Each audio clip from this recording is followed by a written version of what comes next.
ជំរាបសួរបងប្អូននេះថ្ងៃនេះយើងមកសាំវ៉ាគុយម្ដងវ៉ាគុយនេះដាំនៅមុខផ្ទះផ្កា4-5 ដងហើយឥឡូវយើងមកសាកជាទូទៅគុយវាបន្តពូជដោយគ្រាប់ណាតែលើកនេះចង់សាកមេឃវាម្ដងថាតើវាដោះអត់បើយើងសាកមេឃដោះវាស្រួលជាងដើមគ្រាប់អញ្ចឹងណាយើងបានដើមធំហើយវាចាប់ផ្លែហើយសិតតែមេឃឥឡូវយើងមកសាកទាំងអស់គ្នាឥឡូវខ្ញុំសាកយកត្រឹមនេះចុះអញ្ចឹងរបៀបសាកគឺយើងមើលភ្នែកនេះគឺកន្លែងថ្នាំងគឺកន្លែងដែលចេញឫសហើយអញ្ចឹងយើងអត់ឆ្កៀលនៅលើទេហើយកដាលក៏អត់ដែរយើងយកខាងក្រោមនេះបន្តិចមកអាចថាមួយហ៊ុនឬកន្លះហ៊ុនណាយើងក្រោមថ្នាំងបន្តិចមកអញ្ចឹងយើងឆ្កៀលវាដូចយើងដូចឆ្កៀលមេឃក្រូចមេឃស្វាយអញ្ចឹងបងប្អូនអត់ខុសគ្នាទេអញ្ចឹងណានេះសាខ្ញុំកាន់ទូរស័ព្ទដៃមួយអញ្ចឹងយើងឆ្កៀលជុំវិញអញ្ចឹងមកហើយមួយទៀតឲ្យបាន2ហ៊ុនទៅបានហើយដោយសារមេឃវាទូចដែរអញ្ចឹងយើងមិនវែងពេកទេត្រឹម2ហ៊ុននេះបានហើយយើងឆ្កៀលដូចបកក្រូចអញ្ចឹងតោះមកយើងពុះវាមក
មកចិត្តនេះ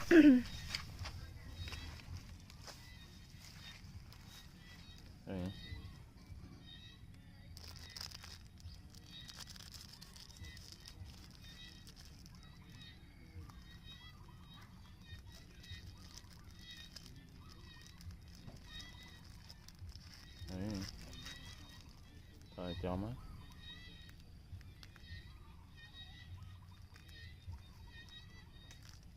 rước trên vì lời một cầu mà cái bệnh đạn rơi về này cái chuyện của bạn này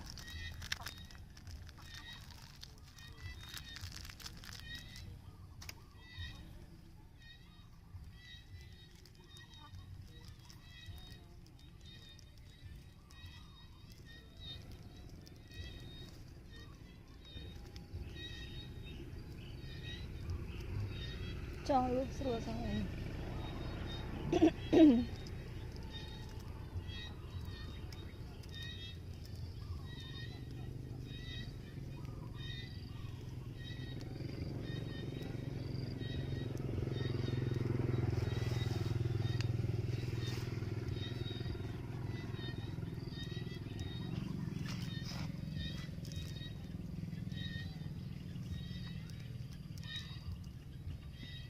thọ sân lật nó của đá nó tới này tiền nó thọ sân lật này